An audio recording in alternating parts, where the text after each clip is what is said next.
días vamos a presentar teoría electromagnética de la luz aplicada en el régimen de microondas. Antes de pasar a la presentación en sí, preparamos una sorpresa para el final de la presentación, para la gente que le presta atención a la filmina. Entonces, nada, estén atentos a la filmina. Sí, todo. Entonces, ahora sí, pasando a la presentación en sí. En 1865, Maxwell, en su trabajo sobre una teoría dinámica de campos electromagnéticos, encuentra que las ecuaciones para los campos electromagnéticos llevan a una ecuación de onda para los campos electromagnéticos. Entonces, los campos que satisfagan esta ecuación de onda y además satisfacen las ecuaciones de Maxwell se llaman ondas electromagnéticas.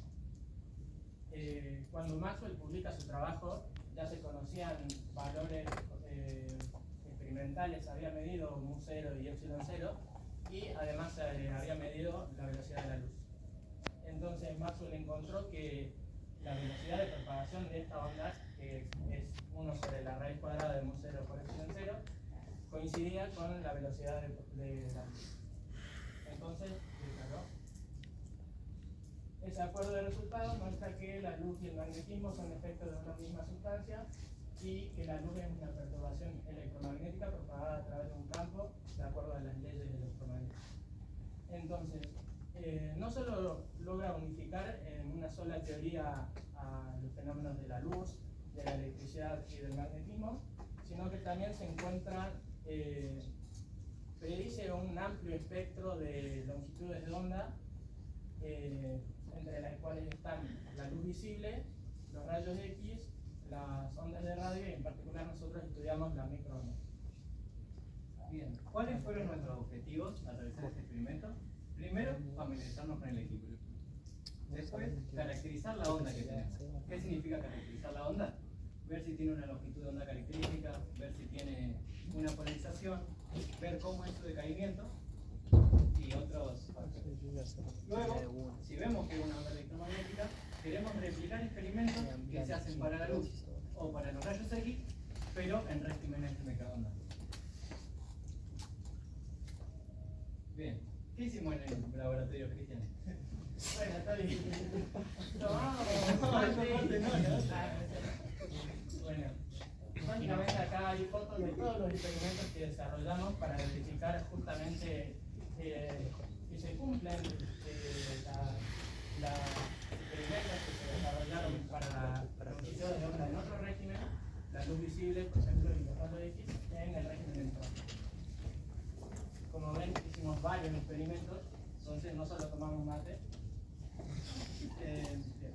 Y para este trabajo utilizamos el equipo experimental FASCO, que consistía de dos antenas de bocina, una emisora y otra receptora, brazos reglados donde podíamos medir distancia, que estaban montados en un goniómetro que nos permitía medir orientaciones del brazo móvil respecto del brazo fijo, placas reflectoras de metal y una sonda detectora de intensidad. Bueno, muchos dispositivos. Bien, lo primero que caracterizamos fue el decaimiento de la onda, para ver si estamos midiendo o campo eléctrico o potencial. Entonces, fuimos alejando el emisor del receptor y medimos los datos. Realizamos un ajuste sobre esos datos de forma de 1 sobre R o de forma de 1 sobre R cuadrado. Y si bien el ajuste de 1 sobre R cuadrado medía mejor, o sea, ajustaba mejor, no era una importancia muy significativa. Así que de esto no pudimos decir mucho, pero de lo que sí pudimos decir es del frente de onda. Bueno, para estudiar el frente de onda, el montaje que se hizo fue este del emisor centrado en el centro del goniómetro y buscamos medir la intensidad variando el ángulo de rotación del brazo móvil en donde se encontraba el receptor. Entonces registramos la intensidad para varios ángulos y obtuvimos esta distribución. Que nosotros vimos, bueno, se ve ahí, tiene bastante gaussiana, ¿no? Y entonces lo que hicimos fue ajustar esa distribución, la función de Gauss, y obtuvimos unos parámetros en donde el máximo de intensidad se corresponde justo con la configuración en la que el receptor se encuentra enfrentado al emisor, y una desviación de aproximadamente 12 grados. O sea, la intensidad comienza a bajar cuando nos alejamos de esta configuración 12 grados para cada lado. Entonces, ¿qué nos dice esto? Básicamente que sí, porque claro, está medido el 0 acá, entonces esto es pi medio. Claro. Entonces, lo que nos dice es que básicamente el frente de onda no es perfectamente esférico. bien. Ahora queríamos estudiar la polarización de nuestra onda. Si una onda está polarizada linealmente, emite se dice que una onda está linealmente polarizada si oscila en una sola dirección, ¿no? Para la luz, Malus ideó la ley de Malus, que la luz al pasar por un polarizador, polarizarse y después por un analizador y recibirla, tiene que respetar eso. Donde I0 es la intensidad que tiene la luz antes de pasar por el analizador, y el θ que aparece ahí es el ángulo entre el polarizador y el analizador. Como nosotros no tenemos ni un polarizador ni un analizador, lo que queremos estudiar es si ya directamente emite la microonda polarizada y si la recepta de forma polarizada, diciendo como, bueno, emite la onda y tiene un polarizador, y antes de recibir la onda tiene un analizador. Ajustamos la ley de Malus para nuestro modelo y obtuvimos que se ajusta bastante bien las intensidades medidas. Otro fenómeno que se estudió mucho tiempo antes de la teoría de Maxwell fue el fenómeno de reflexión. Y Snell la matematizó de esta forma, que nos dice que, bueno, si un rayo se está propagando en esta dirección, incide con una superficie reflectora, con una normal en esta dirección, el rayo será reflejado formando un ángulo θr con la normal, que es igual al ángulo que forma el rayo incidente con la normal, ¿no? Esto es lo que nos dice este caso. Entonces, nos interesaba ver si las microondas se reflejan. Entonces, ¿cómo hicimos eso? Bien. De esta forma se está reflejando una microonda. Nosotros tomamos, pusimos en la placa en un ángulo cualquiera y rotamos el brazo del goniómetro del receptor, ¿no? Donde midamos mayor intensidad, tomamos eso como ángulo reflejado. Bien. Realizamos un ajuste del ángulo incidente y ángulo reflejado y obtuvimos pendientes de 1, lo que nos dice que el ángulo incidente es el mismo que el ángulo reflejado. Bien, y para medir la longitud de onda, lo que usamos fue lo que se llama onda estacionaria. La onda estacionaria se genera cuando dos ondas viajan en direcciones opuestas, dos ondas iguales viajan en direcciones opuestas, generando así puntos en donde la amplitud de la onda resultante resulta ser nula. A estos puntos se los llama nodos, y puntos en donde la amplitud de la onda resultante es máxima. Estos puntos se llaman antinodos. La distancia entre dos nodos consecutivos resulta ser la longitud de onda sobre 2. Entonces, para generar esta onda estacionaria usamos dos métodos. En el método A, lo que hicimos fue usar que el receptor en sí no es un receptor perfecto, sino que funciona como un reflector parcial. Entonces, si la distancia en el que se encontraba el receptor respecto del emisor es un múltiplo entero de la longitud de onda sobre 2, resulta que las múltiples reflexiones llegan al receptor en fase con la onda principal, generando eso en el receptor un antinodo, o sea, un máximo de intensidad. Para el segundo método lo que usamos fue una placa reflectora para generar esta onda estacionaria y medimos la intensidad con una sonda detectora que pertenecía al equipo experimental. Entonces, ajustamos una ecuación lineal en base a esta ecuación que nos dice, bueno, la posición del iésimo nodo o antinodo, ¿no? Ajustamos esta ecuación lineal y bueno, la pendiente resulta ser la longitud de onda solar. Bien, vimos recién como dos ondas, cuando se superponen, se generan interferencias. La interferencia está dada por esta ecuación de acá, donde la I1 es la intensidad de la onda 1, la I2 es la intensidad de la onda 2, y el delta que se observa ahí es la diferencia de fase entre estas. Se puede ver de esta ecuación que si la delta es pi o múltiplo de pi, ese último término, queda negativo, haciendo que haya mínimos de interferencia, mínimos de intensidad y máximos de intensidad. Bueno, nosotros desarrollamos experimentos de interferómetro, que son dispositivos que justamente usan este fenómeno de interferencia para realizar mediciones muy precisas. En particular, estudiamos tres: el espejo de Lloyd, el interferómetro de Fabry-Perot y el interferómetro de Michelson.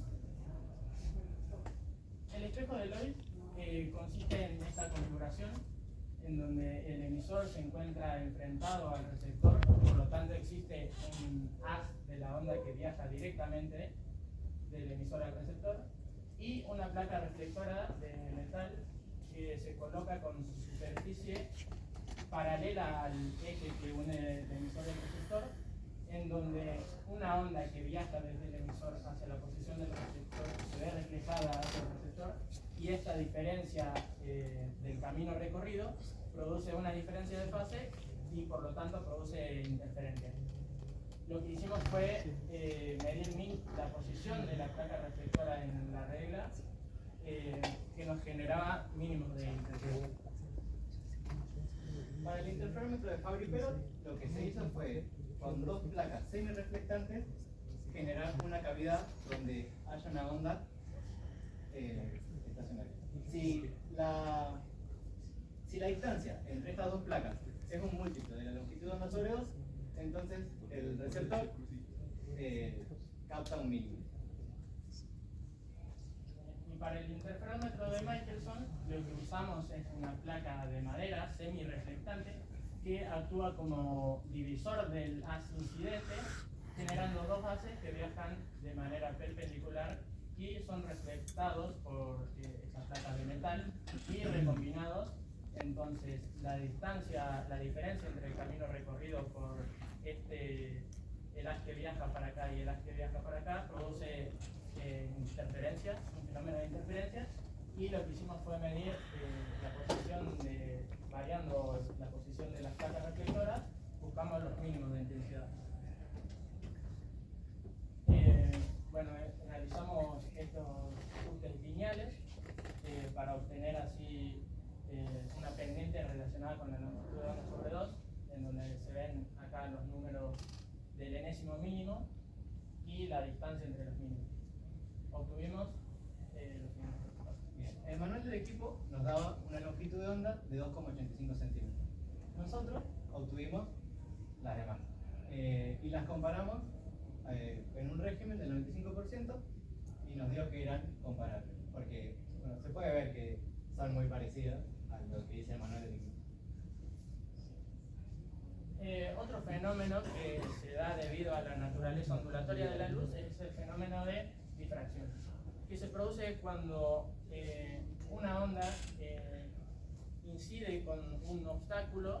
Entonces este obstáculo genera una desviación en la propagación de la onda respecto de la propagación original, lo que produce interferencia con la onda principal y da lugar a patrones de interferencia que pueden ser estudiados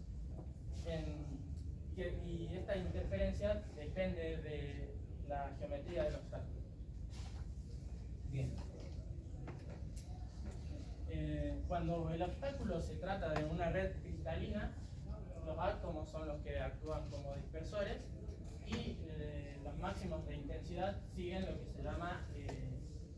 se dan cuando se cumple la condición de Bragg o ley de Bragg, donde D resulta ser la distancia entre los planos atómicos, m el orden de la difracción, lambda la longitud de onda y θ el llamado ángulo de Bragg. Por ese trabajo de estudiar las redes cristalinas por medio de rayos X, a William Henry Bragg y Lawrence Bragg, padre e hijo, le otorgaron el premio Nobel en 1915. En cristalografía existe una forma de medir esa D usando 3 enteros y una distancia perpendicular entre ellos. Nosotros, como tenemos un cubo, lo que vamos a usar es esos enteros como las coordenadas cartesianas y esa distancia perpendicular como la distancia entre los átomos. Donde usamos el plano 1, 0, 0 como el plano rojo, el plano 1, 1, 0 como el plano verde y el plano 1, 2, 0 como el plano violeta. Bien. Pero este experimento está hecho para rayos X. Lo que nosotros hicimos es crear un cubo que tenga las dimensiones comparables con la longitud de onda. Entonces, acá se puede ver una foto del cubo utilizado que forma parte del dispositivo del equipamiento experimental. Bueno, acá lo que resulta ser los planos 1, 0, 0 son estos, 1, 1, 0 resulta ser este, y el 2, 1, 0 resulta ser que una este átomo con este átomo. El cubo es de polietileno expandido, ¿no? Y los que son los átomos son pelotitas de metal. También lo que hicimos fue medir directamente la distancia entre pelotitas de metal, lo que se corresponde con el parámetro de red, la A de la ecuación que desciframos ahí. Entonces, ¿cómo hicimos para medir? Para medir pusimos el cubo en alguno de los planos antes mencionados y atrás el receptor. Fuimos corriendo el cubo 1 grado y el receptor 2. Y así fuimos captando la intensidad, lo que nos devolvió el siguiente patrón de intensidad. Bueno, acá lo que vemos es en amarillo la intensidad registrada para el plano 1, 0, 0. Se pueden ver acá dos picos que se encuentran alrededor de donde nosotros esperábamos encontrar el máximo de intensidad, o sea, el ángulo de Bragg. Lo que hicimos fue tomar el promedio de estos dos ángulos y asignarle a ese valor el ángulo de Bragg. Lo mismo hicimos para el plano 1, 1, 0, porque acá observamos dos picos, y para el plano 2, 1, 0 no fue necesario porque vemos un pico bien definido, y además también para el plano 1, 0, 0 vimos un segundo pico en esta que corresponde con el orden de difracción n igual a 2 en la ley de Bragg, o la distancia entre planos 2, 0, 0 según el concepto que obtuvimos estos resultados de distancia entre planos atómicos y nuevamente vimos que resultan comparables experimentalmente bajo un cierto grado de fiabilidad del magnetismo. Muteate. ¿Qué podemos concluir de esto? Que la microonda que teníamos se puede caracterizar. Segundo, que es una onda electromagnética. Y al ser una onda electromagnética, podemos concluir que se pueden realizar experimentos para otros regímenes ajustando las dimensiones de los problemas, como vimos en la difracción de Bragg. ¿Preguntas?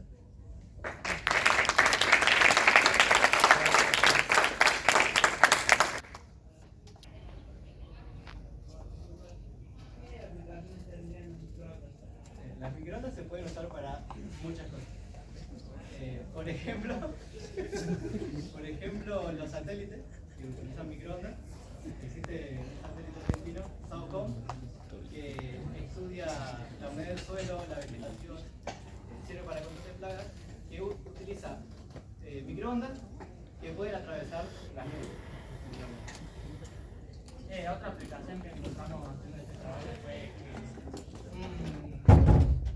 un tratamiento para el cáncer llamado ablación de microondas, que calienta los tejidos y bueno, los destruye las células malas. ¿Otra pregunta?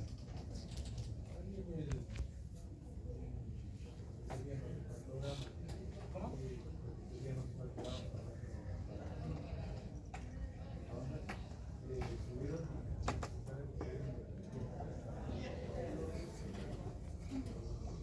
Sí, bueno, ¿cómo? O sea, ¿por qué se dan estos dobles? Estos. No, esto, hablando con el Nacho, nos dijo, bueno, con el Ignacio, se puede sacar más información de la estructura cristalina analizando esta parte él nos dijo, pertenece a ruido o múltiples refracciones que se dan en el interior del cristal, pero nos tomaría mucho más tiempo entender la teoría de por qué se dan estos y nada, no llegamos a investigar más por qué es esta parte del gráfico de intensidad.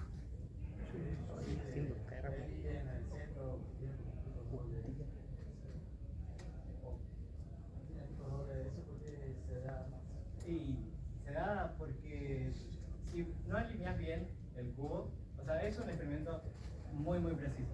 Si vos no alineas exactamente el cubo, puede ser que para algunos ángulos no captes bien la diferencia haciendo esos picos ángulos. Lo que hicimos fue tomar la media entre ellos y llegamos a un D muy bueno.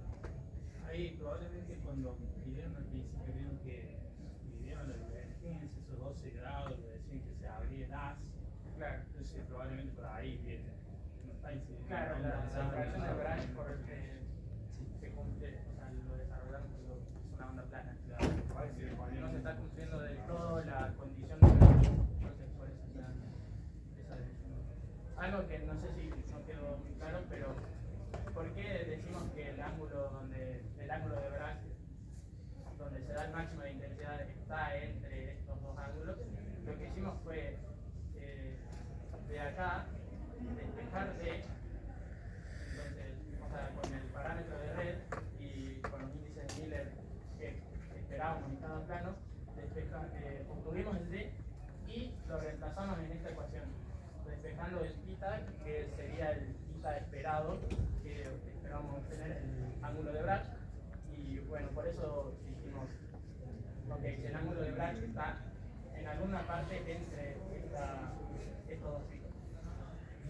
¿El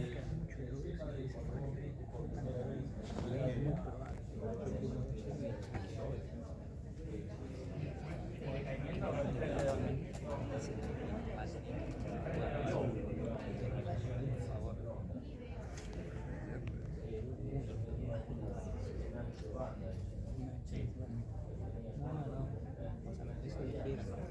Sí, yo lo dije en grados, pero la sigma de la Gaussiana era aproximadamente 12 grados.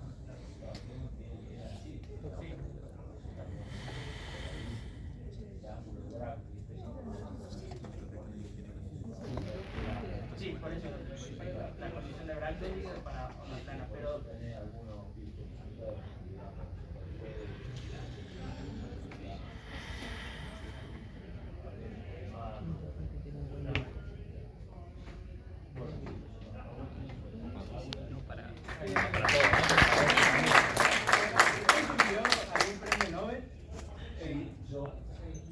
Pero el loguito.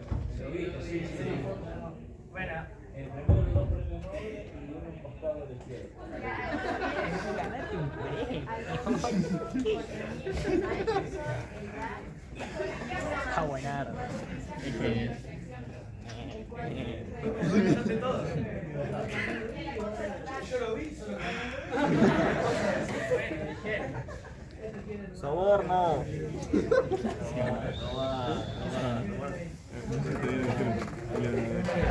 Están chupando las medias.